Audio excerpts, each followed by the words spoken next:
Máme tu 19. september, nachádzame sa v hotelovom rezorte Marco Polo v Tunisku, ktorý sa nachádza asi tak 12 alebo 13 km od mesta Hammamet, ktoré je celkom také známe, tiež významné vlastne pre rôzne dovolenkové rezorty. Marco Polo je celkom zaujímavý komplex, vyzerá to tu v podstate asi takto, aj keď momentálne naozaj už vôbec nie je hodné počasie, pretože aj nám bolo povedané, že 20. septembra už končí sezóna a podobne, takže určite sa sem oplatí ísť, ale dovtedy. Čo sa týka vlastne ľudí, ktorí tu nájdete, je tu strašne veľa Rusov, je tu veľmi veľa Čechov dokonca prišlo, nachádzajú sa tu aj Briti, ale není ich tu až tak veľmi veľa, takže v podstate naozaj prevažne tí Rusi. Čo sa týka vlastne hotelových nejakých služieb alebo podobne, všetko myslím si, že je úplne fajn, ľudia sú naozaj veľmi, veľmi nápomocní a snažia sa ako len vedia. Nie je to tu len o tom, aby dostali drink out a vtedy najviac sa snažia, aj keď samozrejme je to krajina, kde sa to viac menej vyžaduje, takže takto. Čo sa týka platenia, tak my napríklad, keď sme sem išli, tak sme strašne zisťovali, že akou menou sa tu platí. Tak sme menili doláre, takže snáď aspoň takto, tak sme rozmýšľali, že či budú ceny aj v eurách, aj v dolároch, alebo teda ako. Bolo to všetko zbytočné, pretože na hotelovej recepcii sa dá krásne zameniť v podstate akákoľvek mena za ich dináre, ktoré tu používajú. Nepáčilo sa nám to, že tie dináre sa delia až do strašne veľkých kvázi akože centov a tým pádom naozaj treba prepočítavať, keď vám aj v obchodoch vydávajú, lebo sú tu špekulanti, takže naozaj treba si to prepočítavať. Dokonca aj keď meníte menu, tak naozaj odporúčame zobrať aj vlastne potvrdenie o tom, lebo bohužiaľ je to tak, je to chudobná krajina, každý si robí kvázi svoj biznis a podobne, takže treba si vypýtať potvrdenie a budú mať o to menšiu snahu v podstate nejakým spôsobom vymýšľať alebo podobne. No, hotelový komplex je v podstate v takom účku, v podstate vidíme aj na pláž, aj keď izby sú s výhľadom na pláž za príplatok, oni sú vlastne tak tam z tej časti, takže nemáme izbu s výhľadom na more, vôbec nám to nevadí, máme veľmi pekný výhľad či už na bazén, alebo teda tam vzadu je taký ten areál, kde sa vlastne deje taký ten večerný program a podobne. Je to blízko aj do reštaurácie, takže je to celkom fajn.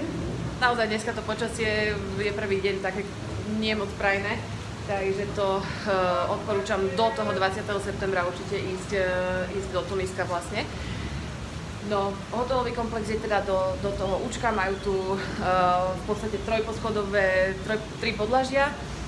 No a myslím si, že čo sa tohoto týka, izby sú fajn, nie sú najmodernejšie, ale zase majú všetko, čo sme potrebovali v podstate. V kúpeľni je fen, čo babi veľmi ocenia, na izbe je telka, čo ešte také uteraky, samozrejme je to hotel, takže tie menia každý deň, pokiaľ teda chcete.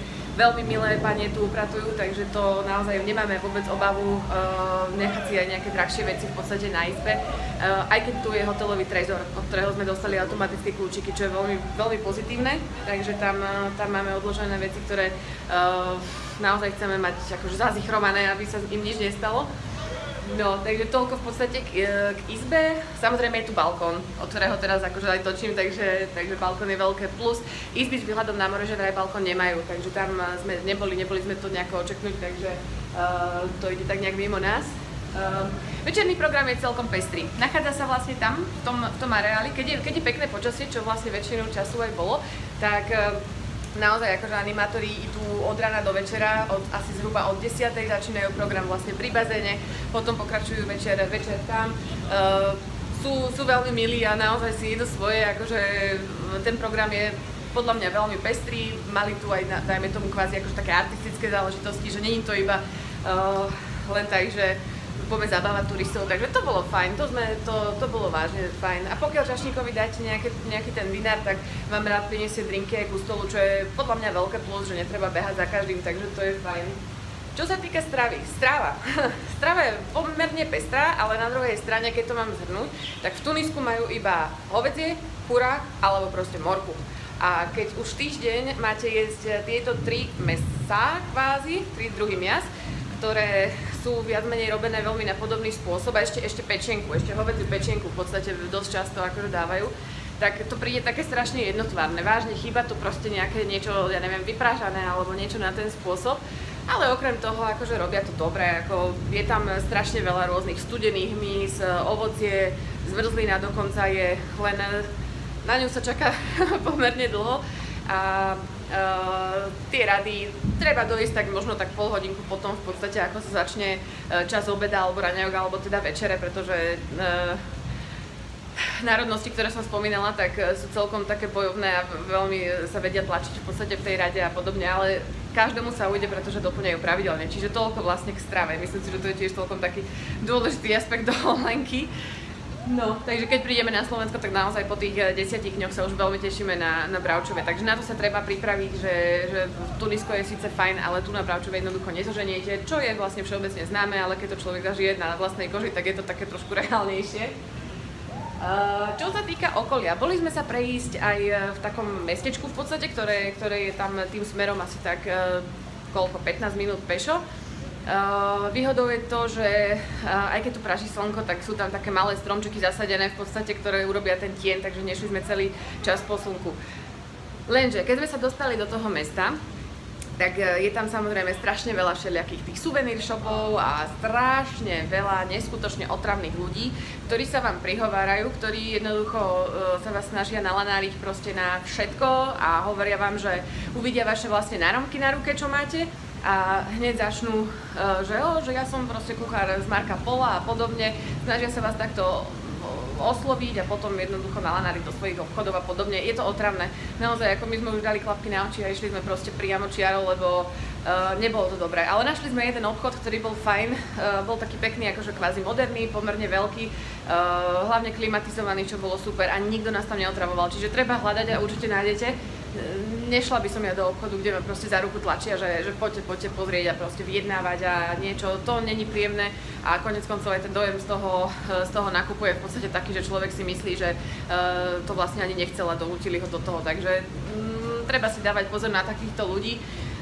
Prechádzka vlastne tam do toho mesta bola fajn, našli sme tam aj Carthage, alebo jak sa to volalo, taký zábavný park, alebo tak, mali tam rôzne akože tobogány, mali tam rôzne husenkové drahy a podobne, nejaká akože Aladinová, nejaký priestor a podobne, takže určite link na to dám vlastne do videa nižšie, nech si môžete pozrieť, čo sa nachádza aj v okolí. Čo sa týka, úplne skočím, ale keď už sme pre týchto vyjednávačov a podobne, tak čo sa týka vlastne pláže. No, hotelový komplex sa nachádza pri prístave. Ten prístav je pekný, ale není to veľká výhoda práve kvôli tomu, lebo tá voda v podstate naozaj není niekedy až taká čistá, ako by sme chceli. V porovnaní s inými dovolenkami v tej vode plávalo pomerne dosť všelijakých, ja neviem, fľašiek a podobne. Není to najčistejšie more, ktoré sme videli, ale myslím si, že není to zase až také zlé, aby ste si teraz povedali, že nejdeme tam, lebo proste tam je bordel v mori. Áno, je, ale není to až také strašné. To, že je to pri prístave a v podstate celý areál je v takom tom účku kvázi, jak to voláme, tak aj v tom mori sa nachádzajú trošku také z mora, také sajrajty, neviem to presne pomenovať, ale to je zase také, že ráno to je, večer to není a podobne, takže z tohoto hľadiska to není až také zlé. Keď sa to prekročí, čo je asi, ja neviem, 3-4 metre v podstate do mora, tak už je tam pomerne čistá voda. No, späť vlastne k týmto ľuďom. Po pláži sa pohybuje taký pánko, ktorý má dve ťavy a ktorý v podstate kriečí, že foto a ktorý v podstate takto láka turistov. Radím na tie ťavy sa ani nepozerať, ani si ich nefotiť, lebo hneď dojde ku vám a začne vás presviečať a porad vás chytí a posadí na tú ťavu. Máme tu v podstate nejaké slovenské dievčiny, ktoré bohužiaľ ich takto oklamal a vypýtal za nejaké 3 minúty v podstate jazdy na ťave, neviem či vôbec to, tak vypýtal od nich 20 eur, čo je akože neskutočné. Keď si zoberiete rôzne aktivity, ktoré hotel ponúka, tak tam za také peniaze dostanete dvojdenný výlet, hej, čiže určite to neodporúčam komunikovať vôbec s takýmto. Potom tam behá jeden chlapík, ktorý má v podstate košík s ovocím, ktorého sme sa vlastne pýtali, že čo stojí jedno to ovocie, nejaký kaktus alebo čo to tam ponúkal, to je jedno, povedal nám 5 dinárov, tak sme vraveli, že dobre, teraz nemáme peniaze, že na ďalší deň jednoducho toto. Na ďalší deň sme došli, on svojvoľne nám začal robiť proste celú misu ovocia, hej, čo akože bolo pekné, bolo to efektné, fajn, ale vypýtal v podstate od nás asi tak, no pôvodne chcel asi 80 dinárov, tak sme mu vysvetlili, že ako nech sa na nás nehnevá. Trikrát sme mu hovorili, že už že nechceme viacej už toho ovocia, ale stále nakladal, nedal si povedať.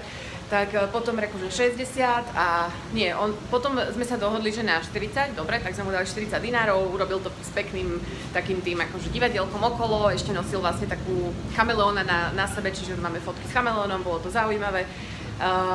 No, ale potom reku začal akože kšeftovať, že nie, že nebavili sme sa, že 40, ale 60, proste úplne, že takýto odrbávači, takže naozaj tu v Tunisku je to síce pekná krajina, aj keď chudobná, ale zadarmo tu nedostanete ani úsmev, takže určite nerátajte s tým, že niekto vám chce jednoducho dobre. My sme sa napríklad nenechali ani odfotiť kýmkoľvek v podstate tu, lebo sme vedeli, že bude určite pýtať peniaze za to, že zobral náš mobil a cvakol, hej, čiže z tohoto hľadiska treba to Tunisko brať s rezervou. V podstate, keď sa ešte vrátim teda k moru a k jeho čistote, tak šnorchlovanie, to s tým určite nerátajte. To sme si mysleli ešte tak naivne, že bude sa tu dať šnorchlovať možno na nejakých tých úsekoch alebo podobne, ale nie je to pravda. Jediné, čo je v podstate, je veľmi čistý piesok, takže úplne bez problémov sa dá bez topánok vlastne vliezť do toho mora, nie je problém. No ale po pár dňoch sme zistili, že sú to neskutočne veľké medúzy, aj keď nie pri pobreží, to iba v podstate tuším, že po daždi, keď bol alebo čo, tak nejako zaplavilo až tam. Ale fakt to sú proste takéto veľké medúzy, ktoré asi by som nechcela, aby sa o mňa obtreli, takže na to si treba dávať pozor. Bolo nám povedané, že medúzy sa tu nachádzajú v podstate vtedy, keď je studenšie more, ale zisťovať to asi nebudem. Takže to bola taká nevýhoda. Okrem toho tu nepláve nič také, čo by sa bolo treba báť alebo podobne, takže to je úplne v pohodičke.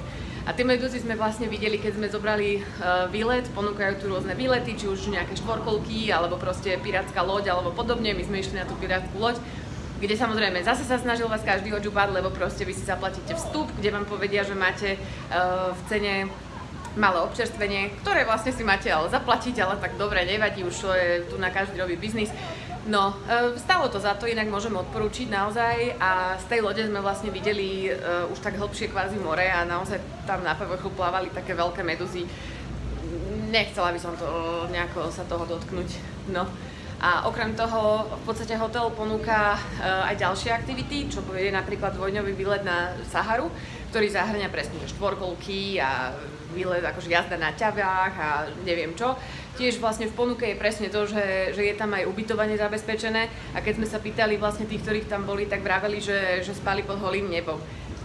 Neviem, či je to až také, čo by sme chceli, pretože keď už človek má zaplatené vlastne takto nejaký ten rezort alebo podobne, tak asi nechce spať pod holým nebom a hlavne nie na tej Sahare, lebo my sme tam boli, ale nie v rámci tohoto výletu, boli sme na štvorkolkách, ktoré naozaj odporúčam, ako bol to naozaj taký strašidelný zážitok na začiatku, ale myslím si, že je to aktivita, ktorú určite treba využiť, stálo to asi 200 dinárov vlastne na dve osoby, na dve štvorkolky. Toto si dávajte pozor, lebo tiež dá sa s nimi zjednávať, lebo najprv vám povedia, že je to 130 vlastne na osobu a neviem čo a proste fakt treba s nimi zjednávať, lebo oni sú veľmi vlezli akože v tomto fakt. No, ale boli sme teda na tých štvorkolkách, kde nás dobrali aj na tú Saharu, čo bolo akože pekný výlet, ale vďaka Bohu len dvojhodinový, takže to bolo fajn. Keď sme videli, že tam predtým bolo nejaké ohnisko alebo niečo na ten spôsob, tak sme si vraveli, že pokiaľ tu mali prespať tí ľudia, ktorí si zaplatili tých 260 dinárov za výlet na Saharu, tak asi to bol trošku tiež taký akože nie je to, čo by sme si tak nejak prijali, keď si predstavíme, že tu máme jednoducho zaplatenú izbu, kúpeľňu, vecko, proste akože všetko fajn a hen tam v oranžovom piesku proste v tme a tam divé psy a neviem čo. Nevadí, ale kto je dobrodruh, tak určite to ocení a určite akože zvažovali sme aj ten výlet, ale neviem, vraj tam bolo super, ale hovorili to Česi, ktorí v podstate sú takí adrenalinovejší, takže možno sa im to tak nejak páčilo. My sme radi, že sme využili v podstate tú pirátsku loď, využili sme štvorkolky a parašutizmus, akože robia tu strašne veľa, teraz to tu nelieta, lebo to počasie naozaj nie je až také, aké by mohlo byť, ale je celkom sranda v podstate za 120 tých dinárov, tak máte vlastne jazdu na parašúte aj s fotkami. V rámci toho vlastne najprv je to tak, že 80 dinárov je ten let a 40 dinárov vypýtajú od vás za asi zhruba 80 fotiek, ktoré sú fakt krásne, takže pokiaľ dojdete do tohto rezortu, určite odporúčame ísť na ten parašút, akože je to naozaj veľmi taká zaujímavá aktivitka. Celé to trvá asi 15 minút aj s tým, že vám dajú na seba tie veci, takže z tohoto hľadiska je to stojí to za to, ale naozaj tie fotky sú neskutočné, pretože nie je to nejaký šupacký fotograf, ale proste fakt akože je to fajn. A nesnažili nás sa odžúbať, takže to bolo také pozitívne. No, okrem toho, myslím si, že som spomenula viac menej tak nejak všetko z tohoto celého, hovorím, je to Marco Polo Resort. Všetko tu bolo okrem toho fajn, ako naozaj starali sa o nás a môžeme to odporúčiť. Tiež sa starali veľmi pekne aj o ten areál. Naozaj sme videli veľmi veľa rôznych záhradníkov, jak tu behali v takých dlhých plášťoch, no tým muselo byť teplo jak šlak. Ale dodržiavajú akože celkovo naozaj akože dobrú úroveň tomuto hotelu, kto si teda vyberie niečo na tento spôsob, niečo podobné. Takže určite pokiaľ by ste chceli ísť teda do Tunisu a chceli by ste peknú dovolenku v podstate v takomto rezorte, tak určite môžeme toto odporučiť. Okrem tých vecí, ktoré som spomenula, si nemyslím, že tu bolo niečo, čo by nám vyslovene nejako možno niečo negatívne. Možno negatívne bolo to, že klíma bola strašne slabá na začiatku, tak sme na dvakrát volali vlastne chlapika, ktorý nám ju nejako našteloval. Aj tak sa nám zdala slabá, ale nevadí, no viacero izieb sa sťažovalo vlastne na klímu, ale myslím si, že okrem tohto by to malo byť úplne akože v pohodičke. Ľudia sú tu naozaj že milí v tom rezorte, aj tí animátori, a nevieme, kde berú toľko energie skákať od rána do večera, ale proste necítime z nich, že by ich tí turisti obťažovali, čo je pozitívne. Stalo sa to už vo veľa miestach, aj na Slovensku, aj teda v iných destináciách, že človek má pocit, že je tam kvázi navyše, ale čo sa týka tohoto, tak naozaj sa o nás pekne postarali. No, takže zajtra letíme. Na letisko vlastne, keď sme prileteli, tak je to asi taká hodina a pol cesty ich transferom, takže aspoň uvidíme zase niečo iné, lebo keď sme boli na tých štvorkolkách, tak sme videli naozaj tú chudobu a tu sú fakt alebo úplne chudobní, alebo úplne bohatí, takže je tu vidieť ten rozdiel. Len naozaj dávajte si pozor na tých všelijakých ľudí, ktorí sa snažia s vami vykšeftovať. Ono nie je to také ako v iných destináciách, že s nimi dealujete a najlepšia cena, tak obťažuje to, je to násilné a mám niekedy pocit, že vás chytia za nohy a vytrasú z peňaženky proste a vy to ani nechcete, hej, ako nám sa toto vďaka Bohu nestalo, až na toho výmyselníka s tým ovocím, čo bol taký trošku násilnejší, ale čo sme počuli aj ľudí, tak zdieľali rovnaký pocit v podstate, takže dovolenka fajn, pokiaľ teda tieto veci, ktoré boli spomenuté, tak vám vyhovujú, tak není s tým najmenší problém. Aj keď na budúce možno ja osobne by som už volila inú krajinu, ako je Tunisko. Priateľ odporúčal v podstate Egypt, že tam je ešte teplejšie more a vlastne aj tí ľudia sú trošku tak natúrovo iní. Tak na budúce možno vyskúšame teda niečo iné.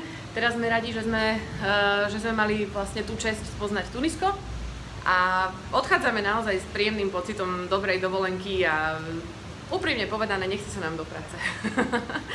Takže ak vás oslovila táto recenzia, tak myslím si, že hovorené slovo povie viacej, ako keď si takto googlíte na TripAdvisore a podobne. Myslím, že aj kritika bola, ale aj pochvaly.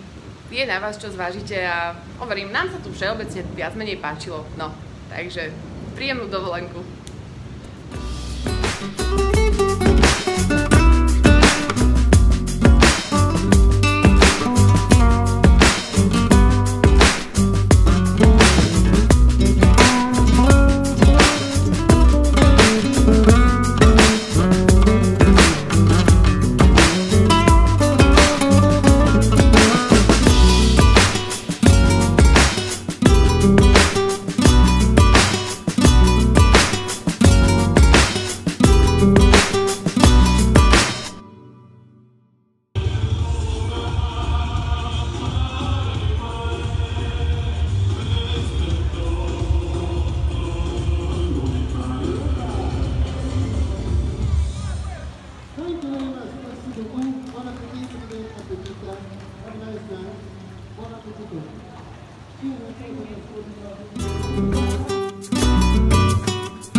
Declaração fora da Bahia, tem, mano.